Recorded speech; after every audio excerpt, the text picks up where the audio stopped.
it's in everything that I write. I try to look at connections and the overall picture rather than isolating the problem and seeing it as a distinct entity. And addiction is not a problem in itself. It expresses something about people's lives and the nature of the society that we live in, and also about how we develop in a particular environment. So I'm interested in that larger picture, which is what makes my work a little bit different.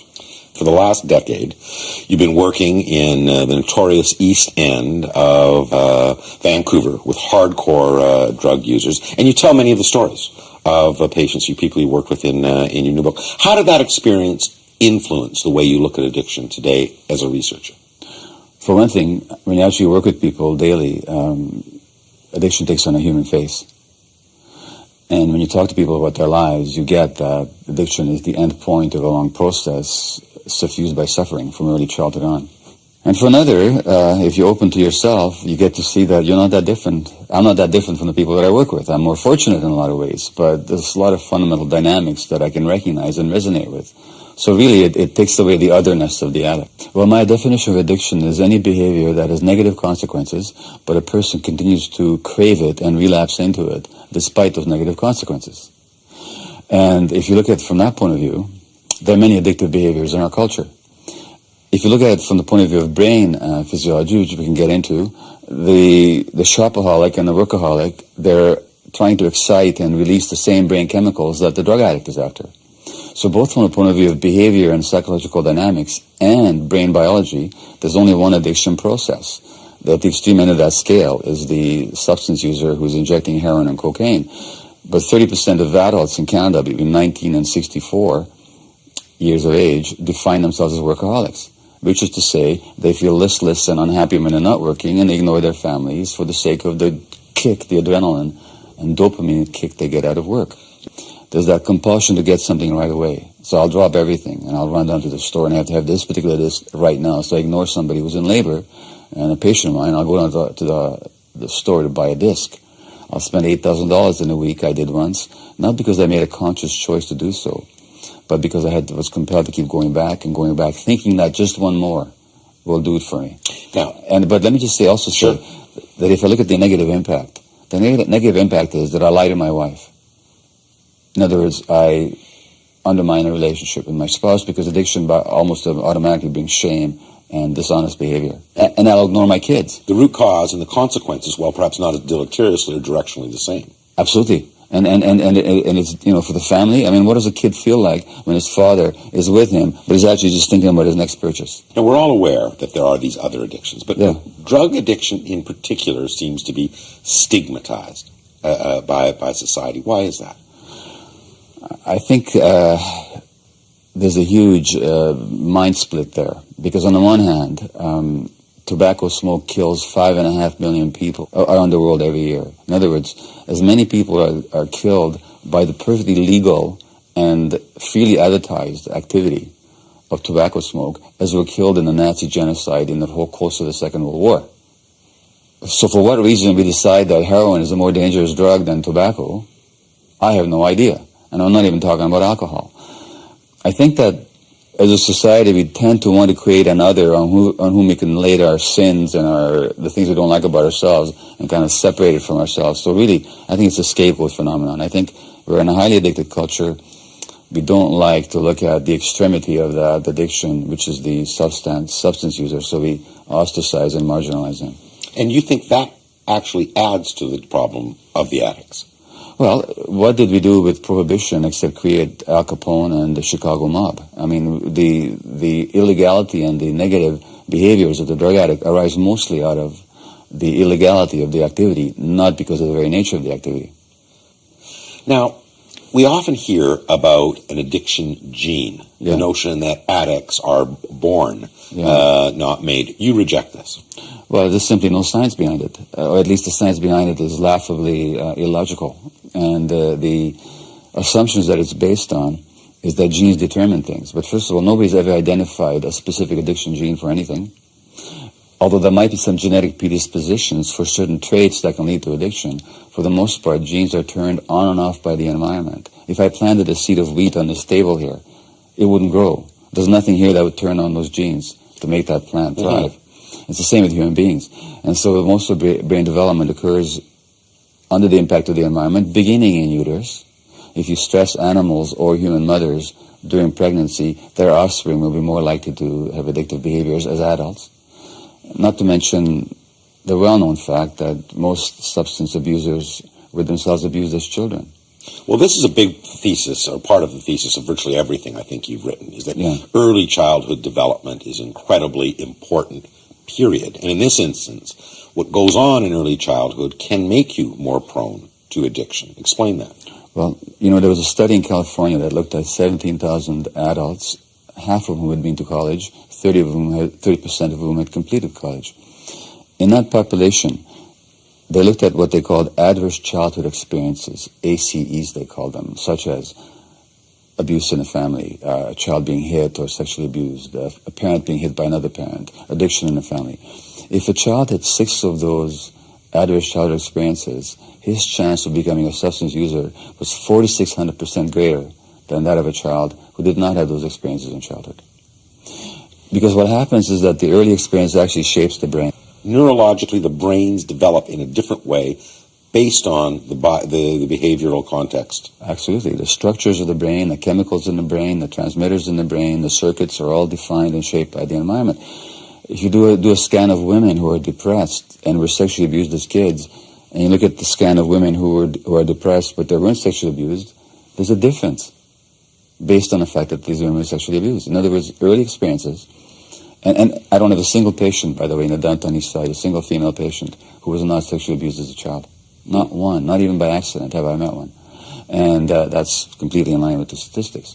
So early experiences powerfully shape the brain, plus they create the lifelong emotional pain that the drug then comes along to soothe. So from my point of view, the question is not why the addiction, but why the pain. It seems that given that notion, then using drugs is self-medication. Which is what it is. So many people will tell me that I use crystal meth or I use cocaine, it calms me down. You know what they're telling me? They're telling me they have an attention deficit hyperactivity disorder because taking a stimulant will calm that person down. So people are medicating ADHD. People are self-medicating depression with their drugs. Well, now this is where it gets really controversial because that says that it's really not a matter of choice then, is it? It's survival. It's not a whole lot of choice. You know, the problem in drug addiction is not the free will, but the free won't.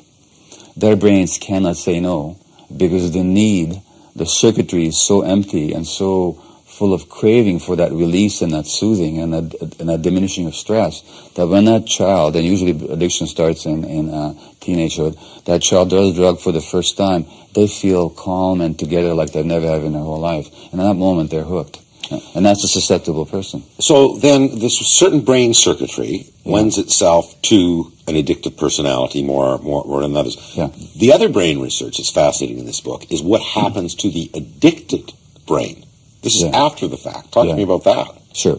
Well, chronic alcohol use or chronic cocaine or heroin use, it'll stop brain development, which will further diminish the power of choice, of course. So now a damaged brain has to make a choice to heal.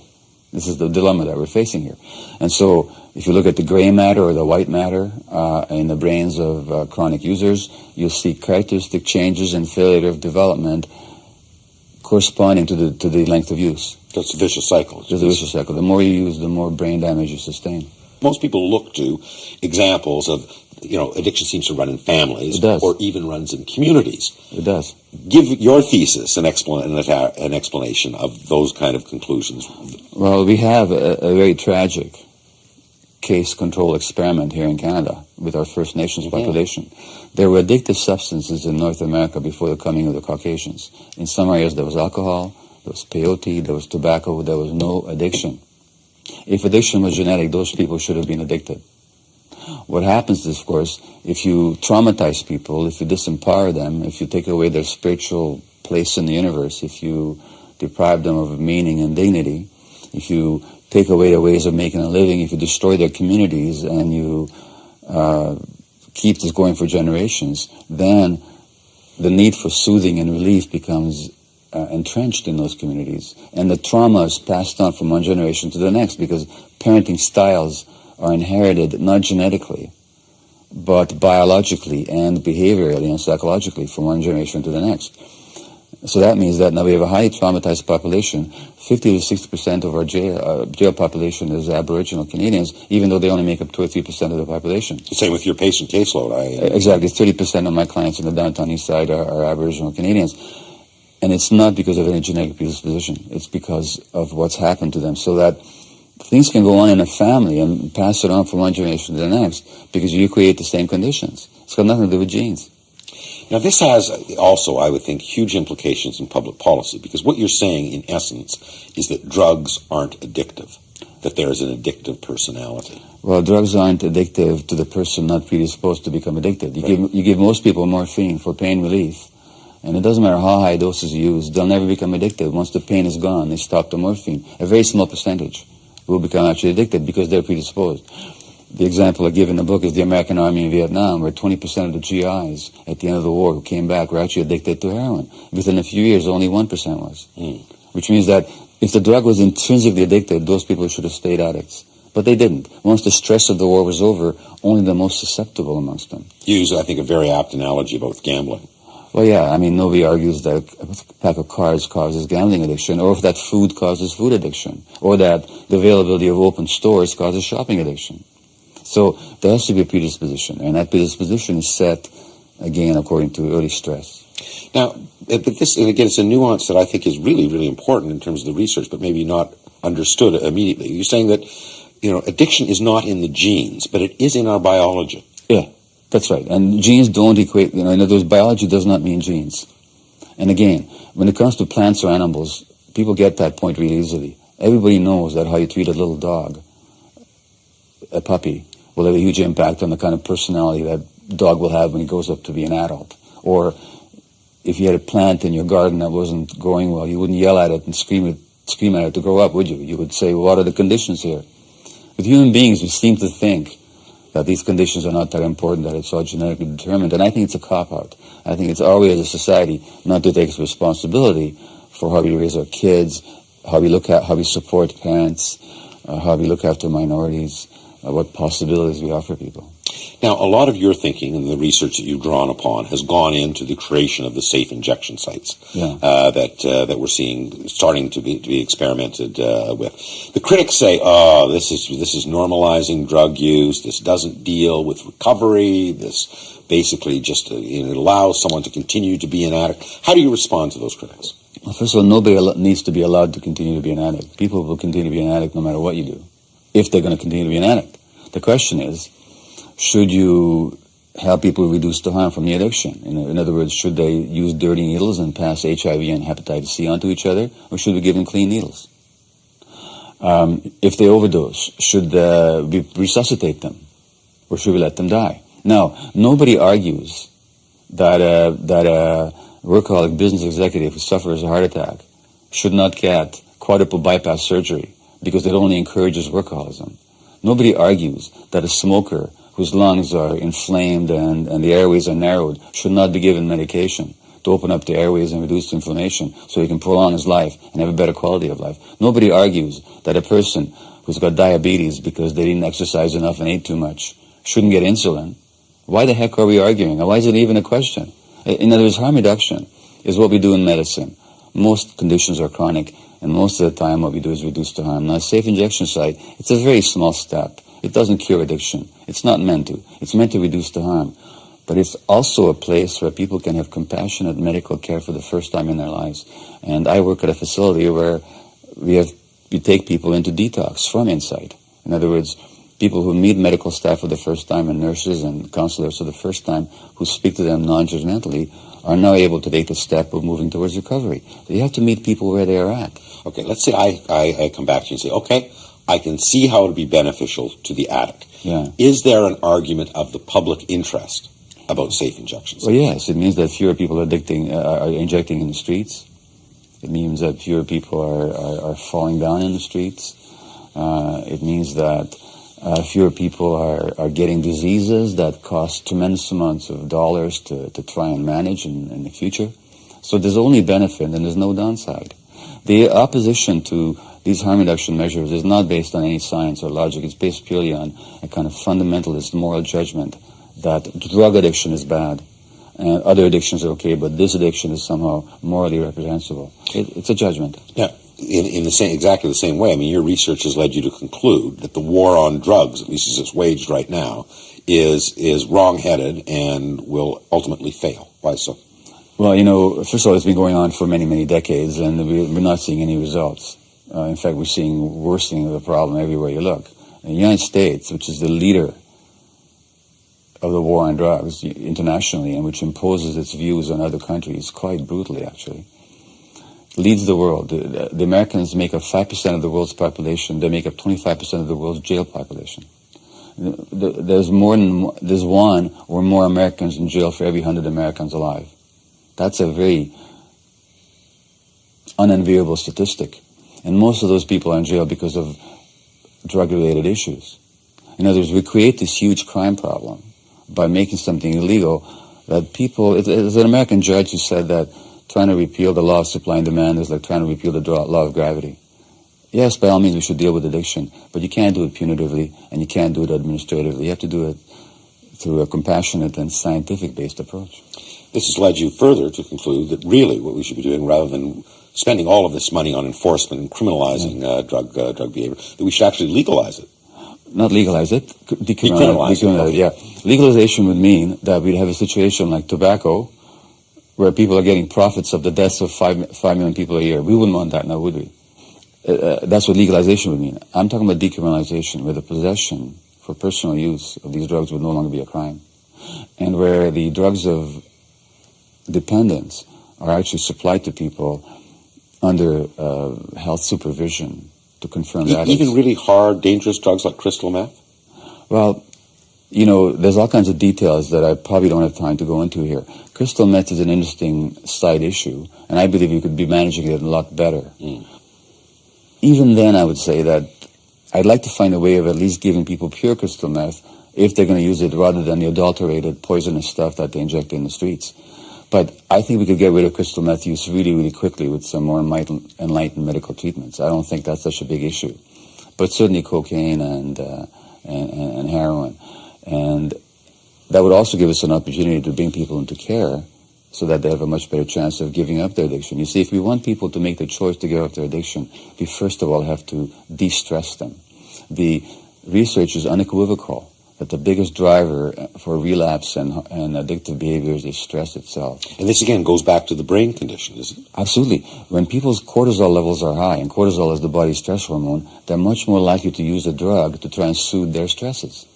Now, when you stress a large population by ostracizing, marginalizing, and criminalizing them, you're stressing them. You can't possibly hope to rehabilitate large numbers of them. And so, not to mention the fact that I tell this story in the book of this patient of mine who tells me that he uses $100 of cocaine a day. Of course, how do you raise $100 a day? Well, you shoplift. Mm-hmm. But you don't shoplift $100 a day because you don't get $1 to 1, you get $1 to the 10. So in order to raise $100 a day for cocaine, he shoplifts $1,000 a day's worth of goods, which means in a month, $30,000, which means in a year, $360,000. That's a lot of money. Per person. Right. What if we actually save that money and put it into some humane programs? Now, what would the system look like? Would it look like the Liquor Control Board of Ontario? No, because they're still selling it in an uncontrolled kind of way to anybody who wants it, right, and so on. No, it would look more like the heroin clinics that they've had in the UK and other countries, Switzerland. Is there evidence in those jurisdictions where that's been tried, that it leads to greater drug use, that it basically normalizes drug use? No, the evidence is to the contrary. The evidence is that HIV transmission goes down, crime goes down, employability goes up. In Holland, where marijuana is legal, they have much less pot problem than they do in the United States, where the laws against pot are draconian. So that any pieces of evidence that you can gather about decriminalization and supervised provision is in favor of the practice, and there's no evidence against it. Probably the most successful treatment system is Alcoholics Anonymous 12 steps. And in it, one of the steps, says you must own the problem and you must want to change. Yes. This suggests that there is a huge element of individual choice involved in recovery. You buy that? I totally buy it. There's balance between the brain's automatic mechanisms and then the brain's capacity to make independent choice. The question we have to ask is, what will promote a person's capacity to make independent choice? So the more compassionate care we can give to people, the more we enhance their capacity to be responsible and to make those choices and to take those 12 steps. So what does the evidence say about why one individual recovers and another doesn't? That's always a very difficult question. Mm-hmm. It certainly has got nothing to do with negative consequences, hitting bottom, anything like that. Because what the bottom is for one person is not the bottom for another. Okay. For my patients, haven't hit the bottom already. They have HIV, they have multiple infections, they have brain abscesses, spinal abscesses, joint infections, the death of friends, the loss of family, the loss of income, marginalization, degradation, and they still don't give it up. What negative consequence can we pile onto them? That's very interesting, because the point you make is that your patients don't see themselves as having an illness. They don't retreat to this notion that this is an incurable disease. How do they see themselves and their addiction? Well, these people are deeply ashamed of themselves. And although they will say that it's a way of forgetting, and it's a way of getting away from experiences that they just don't want to even think about. And really the stories are horrendous as to what happened to them. Mostly they blame themselves. Mostly they see themselves as flawed people. Mostly they see themselves as failures. So the same kind of societal stigma is something that they internalize. You see, when you abuse a child, the child's brain usually concludes that there must be something deeply wrong with me, or else this wouldn't have happened to me. That's what happens when children are mistreated. The other thing that happens is that their eyes go dead. They become emotionally shut down as a way of protecting themselves. So they're no longer alive to their own needs. So we're talking about people who are emotionally traumatized and who have a deep sense of shame about their very existence. By ostracizing them further, by adding to the shame, we simply entrench them again in the need to get away from that shame by using drugs. And for a moment you feel on top of the world. One of the most shocking things you say about your own work is that really what you're doing is palliative care. Yeah. That in terms of the hardcore drug users you have to deal with, the prospect of recovery is very, very small. The statistics would be that maybe 1 or 2 or 3% of my patients will ever give up their addiction. Most of them will die before they're 50 or in their early 50s of a whole range of diseases or overdose. And as a society, is that something we just have to live with? No, we're doing this. This is how it is right now. It'd be very easy to conceptualize a society which is much more caring and much more compassionate, where resources that are not devoted to this useless and traumatic war on drugs. And by the way, there's no war on drugs. There's only a war on drug addicts. I mean, you can't war on inanimate objects. And the people that we're warring on are the people that are most abused. We're punishing people for having abused as children. The cops who try to save kids from being abused and are very compassionate towards a traumatized child will 20 years later throw up that traumatized child against an alley wall and frisk him and beat him up perhaps, because he's a drug user and a drug dealer. So that we could envision a whole system of care at much less expense than what we're spending right now, in which people could be helped to transform themselves, but under present circumstances, there's no hope. What about all those people? I mean, if addiction, as you say, is a continuum, what do you tell the average person who has maybe less or a more socially acceptable addictions? What kind of advice do you have for our viewers about this entire subject? A person who, like myself, successful and status and all that, but has an addictive tendency, which is very powerful in me, and which has real negative consequences in my life, at a certain point I have to get that ain't worth it. That, yeah, I get a kick out of work and being busy and people wanting me, but what's the impact? A loss of myself, loss of inner peace, loss of contact with my family, undermining my relationship with my spouse of 38 years. And that my little ego, which wants all these things and hold on to everything, really is powerless in the face of the addicted drive. Like they say in the first step group, we recognize that we're powerless. Yeah, you got to get it. And then the ego never wants to admit that it's powerless. But we have to get to the point where we say, yeah, we're powerless. And really appeal to that higher part of ourselves that wants more peace, wants more togetherness, wants more humanity, wants more connection. when you get the powerlessness, and when you get the possibility of a different way of being, then there's a whole set of steps you can follow, which I write about in the book, which the 12-step groups recommend in their own particular way. But that's the first step. And to get that much of what our society holds out to people, which is all about acquisition, which is all about how we look to others, which is all about attainment. Those values are actually never ones that will ever satisfy the real need of the human soul for connection and meaning. Gabor Mate, I want to thank you very much for joining me. It's been a real pleasure. My pleasure. Thank you.